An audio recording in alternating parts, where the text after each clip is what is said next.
যখন ওকে দেখেছিলেন তখন কি রঙের ড্রেস পরা ছিল? আমি দেখাচ্ছি, আমার কাছে ছবি আছে স্যার। এই যে লাস্ট এই ড্রেসটা পরে ইউনিভার্সিটি গেছি স্যার। আরো যা যা ইনফরমেশন লাগবে আমি সব দেবো, দরকার হলে আমি আপনার সাথে যেতেও পারি। প্লিজ স্যার, ওকে ফিরিয়ে আনার ব্যবস্থা করে দিন sir, please please sir, please চেষ্টা করুন। রায়ন, রায়ন নিজেকে সংযত করো রায়ন। রায়ন রায়ন শান্ত হ, শান্ত হ, ওনারা তো দেখছেন।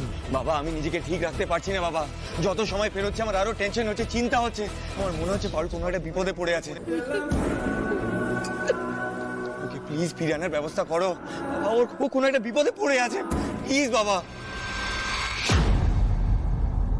দেখছিস তোর ছেলের দরদ কিরকম? পারুলকে কয়েক ঘন্টা না দেখতে পেয়ে কেমন একটা শুরু করেছে। আমার কিন্তু ভাগ্যতে একদম ঠিক লাগছে না মা। আচ্ছা, আপনাদের কি কারোর ওপর সন্দেহ হয়? মানে কেউ কিছু করেছে বলে মনে হচ্ছে? তুর্যই কিছু করেছে। তুর্য?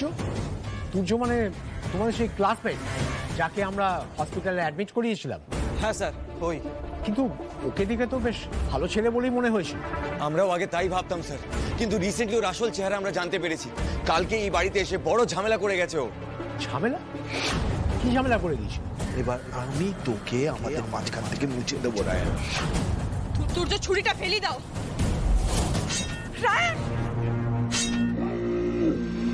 ভালোবাসা স্যার, ওই তো আজকালকার ছেলেমেয়েরা। ওই ছেলেটা তো পারুলকে ভালোবাসতো।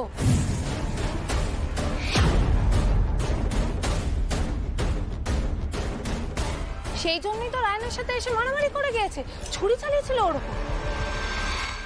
কি বলছেন? হ্যাঁ স্যার, তুর্য একটা সাইকো, ও যখন খুশি যা খুশি করতে পারে। আমি শহর পালুর সাথে ওই কিছু করেছে। কিন্তু এইসব কথা তো আমাদের আগে বলবেন, তাহলে আমরা ওকে তখনই অ্যারেস্ট করে নিতাম। ব্যাপারটা এত দূর পর্যন্ত গড়াতোই না। না মানে মানে ব্যাপারটা যে এতটা বড় একটা আকার ধারণ করবে আমরা না বুঝতে পারিনি। আর জানাবেই বা কি করে স্যার? মানে পরিবারের তো একটা মান সম্মানের ব্যাপার আছে, তাই না? বাড়ির বউ যদি একটা বাইরের ছেলের সঙ্গে এইভাবে ভালোবাসায় জড়িয়ে পড়ে, সেটা তো আর বাইরের মানুষের সঙ্গে বলা যায় না। না হতেই পারে হয়তো ও নিজেই ছেলেটার সঙ্গে পালিয়ে। বড় বৌমা মুখে লাগাম দাও।